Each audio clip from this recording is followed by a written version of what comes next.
난 못해준다. 아니, 아버지 대체 왜 못해준다는 거예요? 40년 뼈 빠지게 일해서 번 퇴직금을 잠깐 빌려달라고 하는 건데, 난 그거 한 번에 받을 생각 없고 죽을 때까지 나눠 받을 거예요. 아버지 어차피 국민연금도 받고 나중에 이 집 주택연금으로 돌리실 수도 있잖아요. 거기다 퇴직연금까지 받으시려는 건 욕심 아니에요? 욕심? 내가 열심히 아끼고 살아서 노후에는 좀 넉넉하게 살아보려는 게 왜 욕심이냐? 나이 들면 돈 나갈 일도 없는데 그렇게 많이 받아서 뭐 하게요? 그거 다 해도 너희 한 달 쓰는 생활비보다는 적다. 나랑 너희 엄마 둘이 사는데 부족하면 부족했지 더 하진 않으니 그런 걱정은 하지 마라. 그냥 달라는 게 아니라 빌려달라는 거잖아요. 너 나한테 빌린 돈 이제껏 온전하게 갚은 적 있어? 내가 너한테 빌려준 돈만 5천은 좋게 넘을 거다. 네가 빌려달라고 해도 나는 그 돈 그냥 준다고 생각해서 나중에 달라고 하지도 않았던 거라고. 한 번에는 못 갚아도 100만 원, 200만 원 이렇게는 갚았잖아요. 그렇게 조금씩 갚다가 나중에는 입싹 닿지 않았어. 네가 갚은 돈 빼도 아직 갚아야 할 돈이 4천만 원은 넘을 텐데 그거 먼저 갚아라. 아버지 정말 이러실 거예요? 아버지는 예전에 할머니한테 돈 많이 물려받았잖아요. 아버지는 젊을 때 그렇게 편하게 사셨으면서 지금 우리가 사는 시대가 얼마나 힘든 줄 아세요? 편하게 살아. 너네가 나처럼 하루 종일 굶어본 적 있어? 아파도 병원에서 치료를 못 받아본 적 있어? 아빠는 너네 할머니한테 돈 받았어도 그 돈 다 할머니 돌보는데 썼어. 그리고 밥에 단무지만 먹으면서 아끼면서 살아왔다. 너넨 맨날 나가서 외식하고 오마카세인지 뭔지 한 끼에 몇십만 원 하는 데를 가고 돈 쓸 거 다 쓰면서 돈 없다고 징징대는 거냐? 그런 데는 매일 가는 건 아니야. 그리고 너넨 어떻게 된 게 한 달에 200만 원 이상씩 벌면서 50만 원씩도 저금을 못 한다는 게 말이 돼? 그야 요새 물가도 비싸고 하니까 그렇지. 그러면 절약하려는 노력이라도 해봐야지. 외식 대신 집에서 요리를 해먹던가 차 대신 지하철을 타고 다니던가. 하나도 포기하지 못하니 돈도 못 모으고 편하게 살아보려는 앱이 찾아와서 퇴직금 달라는 소리나 하고 있지. 아버지, 저 정말 이번에 돈 못 갚으면 아파트 담보로 넘어가게 생겼어요. 제발 좀 도와주세요. 내가 그 돈 너한테 주면 결말은 뻔해. 죽이 되든 밥이 되든 네가 알아서 해결해라. 아버지 정말 이러실 거예요. 한마디만 더 꺼내면 내쫓을 테니 그렇게 알아라. 자식들에게 지지 않고 할 말은 하는 68세 최기련 할아버지. 자식들은 아버지가 퇴직하는 시점부터 한 달에 한 번씩 최 씨의 집을 방문했습니다. 그들의 목적은 아버지의 퇴직금이었습니다. 하지만 자식들은 이날도 아버지의 말에 반박하지 못하고 말없이 쫓겨났습니다. 이런 최 씨와 자식들에게는 어떤 사연이 있었을까요? 최 씨는 어린 시절 홀어머니 밑에서 자랐습니다.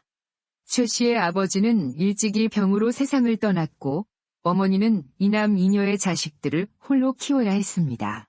아들을 일찍 여의고 힘들어하던 시부모님과 4명의 자식들을 먹여 살리기 위해 최 씨의 어머니는 닥치는 대로 일을 했습니다. 남의 집 땅에서 농사도 짓고 시장에 가서 야채도 팔았습니다.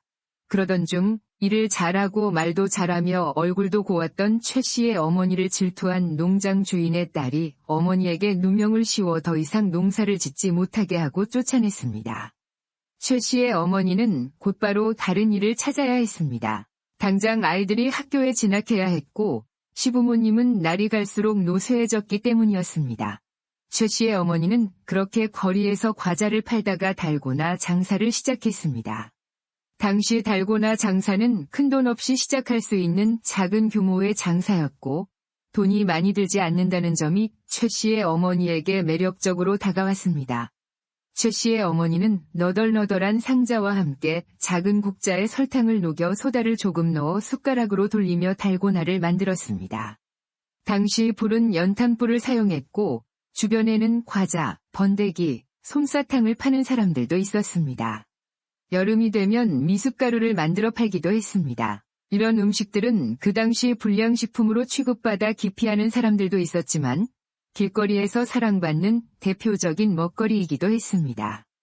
최 씨의 어머니는 눈이 오나 비가 오나 거리로 나가 먹을 것들을 팔아 자식들과 시부모를 모셨습니다. 시부모님이 돌아가시고 자식들이 결혼할 때까지도 어머니는 일을 멈추지 않았습니다. 나중에 허리가 굽고 몸이 안 좋아져 더는 일을 할 수 없게 되어서야 일을 그만두었습니다. 최 씨의 어머니는 자신에게는 한 푼도 쓰지 않으며 아끼고 아끼다가 자식들에게 그동안 모은 돈을 모두 물려주었습니다. 하지만 최 씨는 이 돈을 고생했던 어머니를 돌보는데 거의 다 썼습니다. 어머니의 헌신 덕분에 최 씨는 대학교를 졸업하고 건설회사에 취직했습니다. 아내를 만나 1남 1녀의 자녀도 낳아 키웠습니다. 최 씨의 아내는 남편이 받은 돈을 어머니를 위해 쓰고 싶다는 말을 흔쾌히 지지해 주었습니다. 반면 최 씨 아내의 부모님은 아내를 출가회인으로 여기며 아들들에게만 돈을 물려주었기에 최 씨네는 그렇게 어려운 형편으로 살림을 시작해야 했습니다. 최 씨는 직장 근처에 집을 구해 살고 있었습니다. 집을 살 형편이 아니어서 월세로 결혼 생활을 시작했습니다. 처음 들어갔던 집은 네 식구가 살기에는 좁았지만 최 씨네는 집 욕심을 부리지 않고 아껴가며 돈을 모아갔습니다.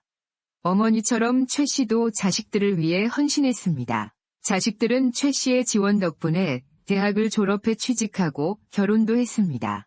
최 씨는 다니던 회사에서 꾸준히 일해 어느덧 높은 직책까지 올라갔습니다. 그렇게 회사와 가정에 헌신하며 성실하게 살았지만 성실한 최 씨에게도 시련이 닥치기 시작했습니다. 최 씨가 출근한 사이 최 씨의 아내가 욕실 청소를 하다가 넘어져 허리를 다쳤습니다. 이후 최 씨의 아내는 허리 통증과 척추 압박 골절로 고생하게 되었고 최 씨는 일을 하면서 아내를 돌봐야 했습니다. 여보, 미안해요. 미안할 게 뭐가 있어. 최 씨는 어머니에게 물려받았던 돈을 어머니를 돌보는 데 썼을 때도 불만이 없었던 아내에게 감사함을 느꼈습니다. 그 당시 자신을 지지해준 아내에게 큰 고마움을 느끼고 있었기에 아내가 다쳐서 최 씨가 집안일과 식사를 챙겨야 했음에도 불만이 없었습니다. 최 씨는 아내가 다친 이후로 출근하기 전날부터 아내가 먹을 음식과 집안일을 미리 다 해놓았습니다. 하지만 그렇게 하면서 최 씨의 몸은 성할 날이 없었습니다. 최 씨는 몸 구석구석에 파스를 붙이고 뿌려야 했습니다. 아내는 거동이 불편했지만 그런 최 씨를 위해 앉은 채로 마사지를 해주기도 했습니다. 최 씨의 자식들이 반찬을 가져오거나 약을 대신 타오는 날도 많았습니다. 최 씨는 이런 자식들에게 고마움을 느꼈습니다. 하지만 얼마 지나지 않아 자식들은 최 씨와 아내에게 반찬을 가져다주고 필요한 일을 대신해주는 대가로 점점 무언가를 요구하기 시작했습니다. 하루는 아들이 평소와는 다르게 어머니를 모시고 외식을 하자고 했습니다. 정말 맛있는 두부조림집이 있다며 엄마가 두부를 좋아하니 그곳을 가자고 했습니다. 집에서도 맨날 먹는 두부라 다른 곳을 가고 싶었지만 아들의 고집에 결국 두부조림 잘하는 가게로 들어갔습니다. 최 씨와 아내, 그리고 아들은 자리에 앉아 곱게 플레이팅된 두부조림을 맛있게 먹었습니다. 음식을 다 먹어갈 때쯤 아들이 슬슬 입을 떼기 시작했습니다. 아버지는 돈 많이 모아 두셨어요. 저희가 노후에 안 도와드려도 돼요. 최 씨는 아들의 질문이 왠지 자신을 떠보는 것처럼 느껴졌습니다. 그래서 얼버무리며 답했습니다. 그냥 아끼며 살 정도는 있지. 그게 총 얼마나 있어요? 다름이 아니라 처가 쪽에서 저희가 좀 큰 집으로 이사를 가길 원해서요. 앞으로 집값이 계속 오를 집으로 들어가야 저희도 좋을 것 같기도 하고요. 저번에 결혼할 때 집값 지원해 줬잖냐. 실은 처가 쪽이 좀 많은 걸 원하시는 것 같아요. 제 아내가 하나밖에 없는 외동딸이라 잘 살기를 바라시나 봐요. 그쪽은 혼수도 몇 개만 해주고 결혼할 때 뭐 보탠 것도 없으면서 뭘 그렇게 원하는 게 많테니. 처가도 어린 시절 힘들게 자랐나 봐요. 그래서 더욱 원하는 게 많으신 것 같아요. 어릴 때 힘들지 않게 자란 사람이 어디 있어. 그런 분들인 줄 몰랐는데 참 괘씸한 신보네. 자기들이 그럴 능력 있으면 모를까. 최 씨는 입맛이 떨어졌는지 젓가락을 내려놓았습니다. 솔직히 말씀드리면 무슨 뜸을 들여? 얼른 말해. 장인 장모님은 제 아내가 저랑 이혼하기를 바라세요. 제가 입는 옷들이나 차를 보면서 제가 있는 집안 자식인 줄 알았나 봐요. 평소 명품과 외제차를 좋아했던 최 씨의 아들은 결혼 당시 버는 돈을 다 외관을 가꾸는 데 쓰곤 했습니다. 제 아내는 예전에는 그런 말들 신경 쓰지 말라고 하더니 이제는 자기도 부모님 말을 따라야 할 것 같다면서 점점 변해가고 있는 것 같아요. 최 씨는 이런 아들의 말에 한동안 멍하니 먹다 남은 두부조림만 바라볼 뿐이었습니다. 처가에서 내건 조건이 목 좋은 곳에 아파트를 하나 장만하는 거예요. 아파트 하나만 장만하면 더 이상 딸에게 이혼이라는 말은 꺼내지 않겠다네요. 울먹이는 아들의 말에 최 씨와 아내는 안쓰러우면서도 황당함을 감출 수 없었습니다. 당연한 얘기지만 최 씨와 아내는 아들의 요구를 들어줄 수 없었습니다. 정말 아들의 말이 사실이라면 오히려 최 씨가 아들을 당장이라도 이혼시키고 싶었습니다. 그런 아들의 요구를 최 씨가 단번에 거절하자 아들은 최 씨를 이해한다며 알겠다고 말하고 헤어졌습니다. 하지만 얼마 안 가 또 안 좋은 소식이 들려왔습니다. 최 씨의 아들이 아내와 헤어지기 싫어 잘 다니던 회사를 때려치고 사업을 시작했다는 것이었습니다. 아들이 사업을 시작한 이유는 집을 못 사는 대신 사업이라도 해서 돈을 많이 벌라는 처가의 요구 때문이었습니다. 지금 여러분이 느끼는 감정들처럼 최 씨의 부모님도 이런 아들이 한심하기 짝이 없었습니다. 하지만 이미 아들은 자기 아내에게 푹 빠져 있어 헤어지는 것만은 막고 싶어 했던 것 같았습니다. 이런 상태에서 아들 스스로 제대로 의사결정을 할 리 없었습니다. 아들이 사업한다는 소식을 듣고 얼마 안 가 이번에 아들은 최 씨의 집에 반찬을 바리바리 싸들고 왔습니다. 두부조림에 두부전, 마파두부까지 출소한 것도 아닌데 두부를 좋아한다니 두부만 잔뜩 해서 가지고 왔습니다. 그러면서 최 씨와 아내에게 앉아 있으라고 하고 밥을 차려줬습니다. 이번에는 밥을 먹는 중간에 최 씨가 먼저 아들에게 물었습니다. 이번엔 무슨 말을 하려고 왔니?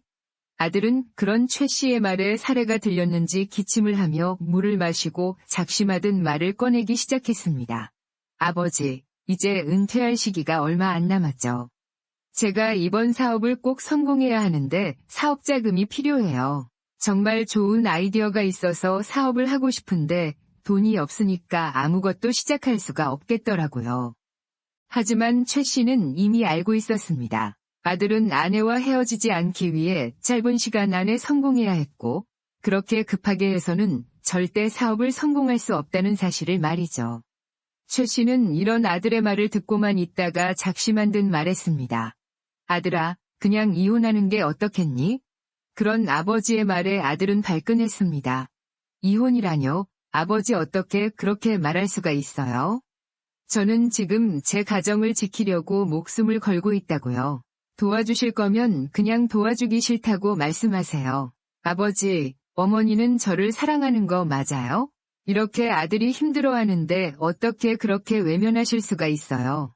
솔직하게 말씀드리면 지금 사는 집도 담보로 넘어가게 생겼어요. 지금 정말 절박하다고요. 제발 한 번만 도와주세요. 아들의 말을 들은 최 씨와 아내는 연신 한숨을 내쉴 뿐이었습니다. 사고치고 다니면서 나중에 와서 도와달라고 하면 어쩌자는 거야. 최 씨는 그런 아들에게 모질게 도와주지 않을 거라고 말했지만 속으로는 많이 고민할 수밖에 없었습니다. 정말 퇴직금을 한 번에 받아 자식들을 도와줄까 하는 생각도 했습니다. 한편 최 씨의 딸도 금전적으로 어렵기는 마찬가지였습니다. 딸의 남편은 3남 2녀 중 장남이었는데 부모님이 장남에게 희생을 강요해 결혼할 때 아무것도 해주지 않았습니다. 딸이 사위에게 들은 말에 의하면 딸의 시어머니는 자기 자식 중 유독 막내딸을 아꼈다고 했습니다.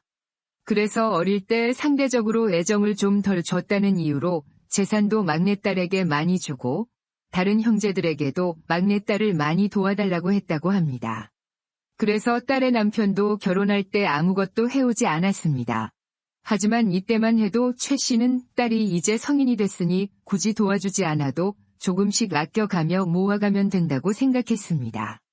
그렇게 아무것도 해주지 않았으면 최 씨처럼 간섭이라도 하지 말 것이지. 딸의 시어머니는 아들 내외의 살림에 간섭까지 일삼았습니다. 밥은 흰밥 먹으면 몸에 안 좋다. 잡고기랑 섞어서 먹어라. 덥다고 찬물 먹으면 안 된다. 고기 종류 많이 먹지 말고 몸에 좋은 채소류 많이 먹어라 하는 말을 아들에게 하면서도 최 씨의 딸에게는 마치 내 아들 그렇게 먹어야 하니까 네가 좀 신경 써라 하는 말처럼 들렸습니다. 그리고 사돈네는 자기 자식들에게 키워준 보상을 바라기도 했습니다. 자기 차도 바꿔달라고 하고 자기들 더 좋은 집으로 이사가고 싶다는 말을 자주 했습니다. 나중에 다 농담이었다고 말하긴 했지만 평소에 그런 말을 아무렇지 않게 하니 진짜 바라는 건가 싶었습니다. 딸이 한번 남편이 시어머니와 카톡으로 주고받은 대화 내용을 봤는데 대화하는 내내 시부모는 본인들이 받고 싶은 것들에 대한 이야기만 했고 딸은 그런 카톡을 보며 뭐 해줬다고 그렇게 받고 싶은 것이 많은지 정말 이해할 수가 없었습니다. 안 그래도 아껴야 하는데 시부모님이 보상까지 바라니 딸은 그런 고민을 최 씨에게 털어놓았습니다.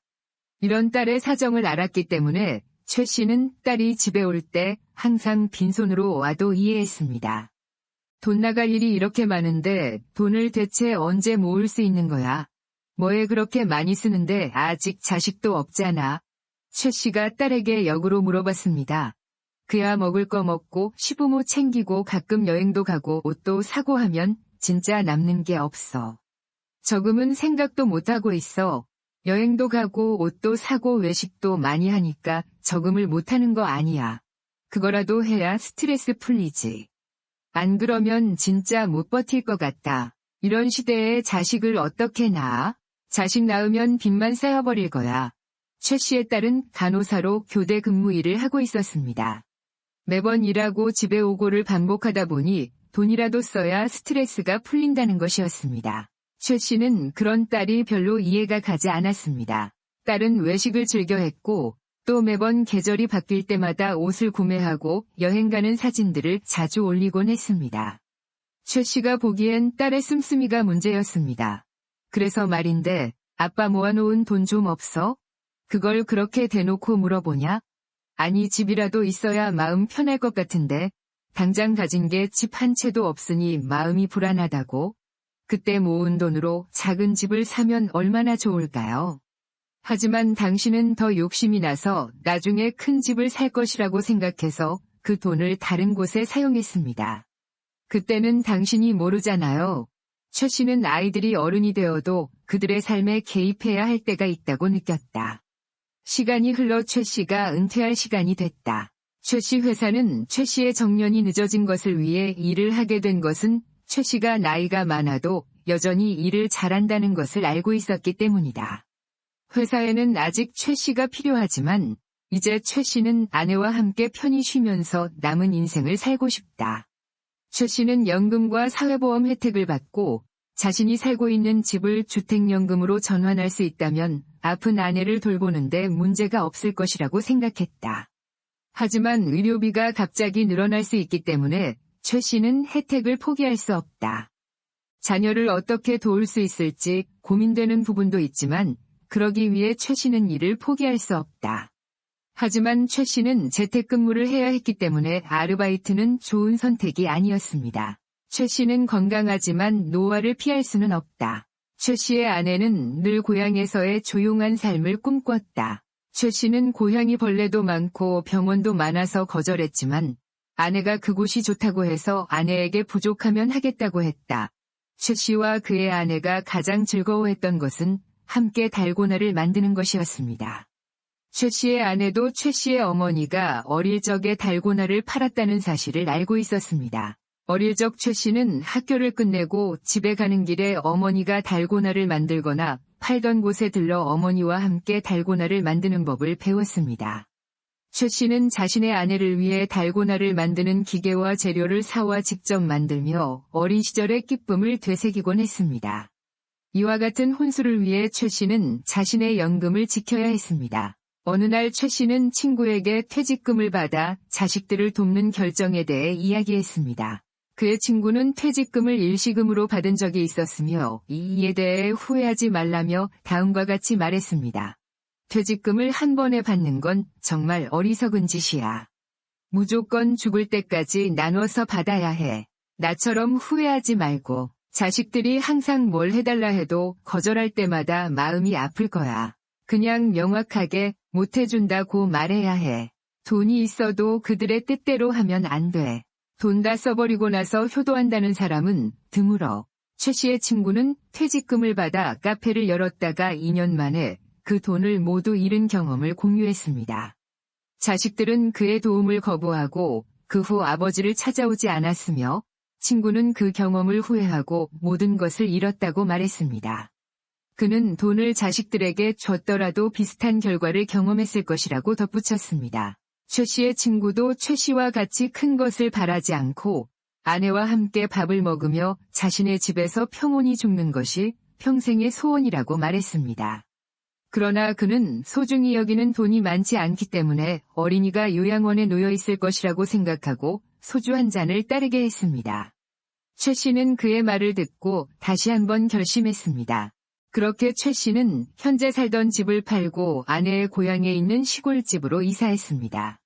자식들에게는 굳이 이 사실을 알리지 않고 이사를 마치고 나서야 그들에게 알렸습니다. 그의 아들은 먼저 집이 어떻게 되었느냐고 물었습니다.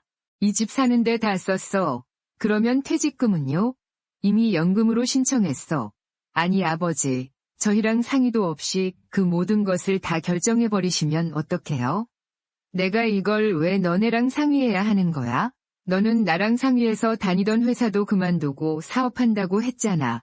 저 이혼하면 아버지가 책임지실 거예요. 네 인생 네가 책임져야지. 너한테 이래라 저래라 하기도 싫고 앞으로 네가 하려는 모든 일은 네가 선택해서 결정하고 네가 책임져. 그렇게 아들은 담담하게 말하고 집으로 돌아갔습니다. 최 씨는 그렇게 아내와 함께 시골에서 평안한 노후를 즐기고 있었습니다. 시골 생활은 예상대로 벌레가 많고 벌레 소리가 시끄럽기도 했지만 금방 적응했습니다. 최 씨는 차를 처분하고 오토바이를 구입해 아내를 도심병원에 데려다 주기도 했습니다. 그는 시골에서 방을 데필 때 오골개 타는 소리를 즐겼고 밤이 되면 아내와 함께 구워 먹는 고구마를 먹을 때 가장 행복했습니다. 최 씨는 이런 삶이 정말 행복한 것 같다고 생각했습니다. 그러나 아내는 해가 갈수록 더 거동이 힘들어지고 있었습니다. 최 씨는 아내를 돌보기 위해 꾸준히 건강을 챙기려고 했지만 점점 허리가 굽어지기 시작했습니다. 최 씨의 자식들은 명절에 가끔씩만 얼굴을 보이며 항상 며느리나 사위는 따로 데려오지 않고 혼자만 왔습니다. 아들은 결국 아내와 이혼하게 되었고 딸은 최 씨에게 아무 도움도 받지 않아 점점 원망하기 시작했습니다. 그렇게 최 씨는 마침내 돈을 모으기 시작했지만 돈을 모으는 습관을 들이는 것은 쉽지 않았습니다. 딸은 시어머니로 인해 남편과 사이가 나빠져 어느 순간부터는 사위를 집에 데려오지 않기 시작했다고 털어놓았습니다. 또한 이제는 자기도 시어머니 집에는 방문하지 않을 것이라고 말했습니다. 이러한 상황으로 인해 자식들은 최 씨의 집에 와서 자주 다투기 시작했습니다. 아들은 이혼한 것을 최 씨의 잘못으로 돌리고 딸도 이런 처지에서 살아가는 것을 은근히 부모의 잘못으로 돌리기 시작했습니다. 아내는 자식들을 이렇게 키운 것을 자신의 잘못이라고 생각했습니다. 최 씨는 연금은 건드리지 않고 집을 팔아 나온 자녀 자금을 자식들에게 주기로 결심했습니다. 이 돈은 사실 그가 돌아가도록 물려주려고 했지만 자식들이 계속해서 찾아와서 최 씨를 괴롭히자 어쩔 수 없이 조건을 하나씩 내걸었습니다. 아들에게는 다시 회사에 입사하면 돈을 지원해 줄 것이라고 하고 딸에게는 가진 명품을 팔고 일정 금액을 IRP 계좌에 넣으라고 요구했습니다. 이렇게 하지 않으면 돈을 되돌려 받겠다는 계약서까지 작성했습니다. 그리고 이제부터는 금전적인 지원 요구를 하지 않겠다고 말했습니다. 큰 돈을 상속받는 것에 비해 이런 결정을 자식들은 크게 반발했습니다. 그 결과 아들은 다시 회사에 입사하게 되었고 최 씨가 제공한 돈으로 작은 원룸을 구입했습니다. 딸도 약간의 대출을 받아 집을 사고 최 씨와의 약속대로 일정 금액을 적금으로 적립했습니다. 이렇게 최 씨는 이제 매우 만족스러운 삶을 살고 있었습니다. 아내의 건강이 좋지 않아져도 다행히 치매는 없었기에 큰 어려움은 없었습니다. 최 씨는 점점 긍정적인 성격으로 변해가며 아내와 함께 만족스러운 삶을 즐기고 있었습니다. 그러나 자식들은 점점 더욱 욕심을 내기 시작했습니다. 최 씨는 아직 자신의 재산 상황을 자녀들에게 공개하지 않았지만 최근 목돈을 받은 후로 자녀들이 최 씨가 많은 돈을 가졌다고 생각한 것 같았습니다. 어느 날 밤, 자식들이 최 씨의 집을 찾아왔습니다. 최 씨의 아내는 이미 방에서 잠들어 있었고, 최 씨는 자녀들과 함께 안주와 맥주를 마시며 간단히 이야기를 나누고 있었습니다. 아빠, 엄마를 모시는 것이 힘들지 않아? 요즘 요양원에 다들 들어가는데 엄마도 슬슬 요양원에 모시는 게 어때요? 그래요. 아버지도 언제까지 오토바이를 탈지 모르고 병원 가기도 불편할 텐데 어차피 저 혼자 사니까 아버지는 저희 집에 모시겠어요. 최 씨의 자녀들은 평소 친밀하지 않았지만 이날따라 어색함 없이 잘 맞았습니다. 그러나 최 씨는 단호하게 대답했습니다. 그런 생각은 한 번도 안 해봤고 앞으로도 그런 일은 없을 거야. 네 엄마도 낯선 곳 싫어하고 아빠 옆에서 죽겠다고 매일 말하는데 내가 어떻게 요양원에 보내겠냐. 같이 들어가는 거면 몰라도. 그래도요, 아버지, 엄마가 언제 몸이 더 안 좋아질지 모르잖아요. 너희가 정말 이 엄마와 아빠를 걱정하는 게 맞냐? 자꾸 그런 얘기하지 말라니까. 그러나 자식들은 결심을 갖고 이야기를 이어나갔습니다. 걱정돼서 그러는 거지. 아빠 몸도 이제 점점 안 좋아질 텐데. 너희가 언제 엄마와 아빠를 모셔봤다고 그런 얘기를 하니? 너희는 부모를 모시는 게 쉬운 줄 아냐. 내가 장담하는데 너희 한 달도 못 버티고 내쫓으려고 할 거다. 에이, 아버지. 우리가 자식인데 부모를 내쫓겠어요? 그냥 엄마를 요양원에 보내고 아버지는 저희 집이나 근처에서 편하게 지내세요. 너희도 타일 가는데 예비 혼자 거기서 뭘 하겠냐? 아버지, 근데 연금은 얼마나 받아? 엄마 요양원 보내면 그 돈이 넉넉하지 않겠어. 갑자기 연금 얘기를 꺼내며 슬슬 본색을 드러내기 시작했습니다. 나이 들면 쓸 돈이 뭐가 있다고. 한 달에 100만 원 정도면 충분하지? 퇴직연금은 중도 해지할 수 있어. 그 돈으로 나 대출 좀 갚아주면 안 돼? 요즘 이자가 너무 비싸서 생활비가 다 이자로 나가는 것 같아. 아버지, 저는 이번에 여자친구가 생겼어요. 결혼식을 올리고 싶다고 하는데요. 조금만 도와주실 수 있을까요? 아니면 연금을 담보로 대출받는 건 어때요? 금액이 꽤 될 것 같은데 대출 이자는 우리가 갚고 원금도 조금씩 갚아 나갈게요. 최 씨는 이제 정말 지긋지긋했습니다. 차라리 돈이 한 푼도 없으면 자식들이 이렇게 찾아오는 일도 없으니 마음은 편할 텐데 그런 생각까지 들었습니다. 최 씨는 자식들이 자신의 재산 상황을 알게 되면 자신들의 요구가 끝이 없을 것 같았습니다. 그래서 최 씨는 거짓말을 섞어 이전에 자식들에게 준 돈을 제외하고는 남은 재산이 없고 받는 연금이 매월 간신히 생활비를 충당하는 정도라고 말했습니다.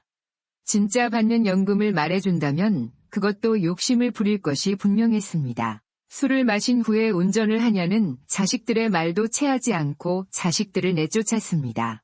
그 후 소란을 피하고 아내가 자고 있는 방으로 들어갔습니다. 최 씨가 방에 들어선 순간 최 씨의 아내는 숨죽여 울음소리가 들려왔습니다. 아내는 자지 않고 최 씨와 자식들의 대화를 모두 듣고 있었습니다.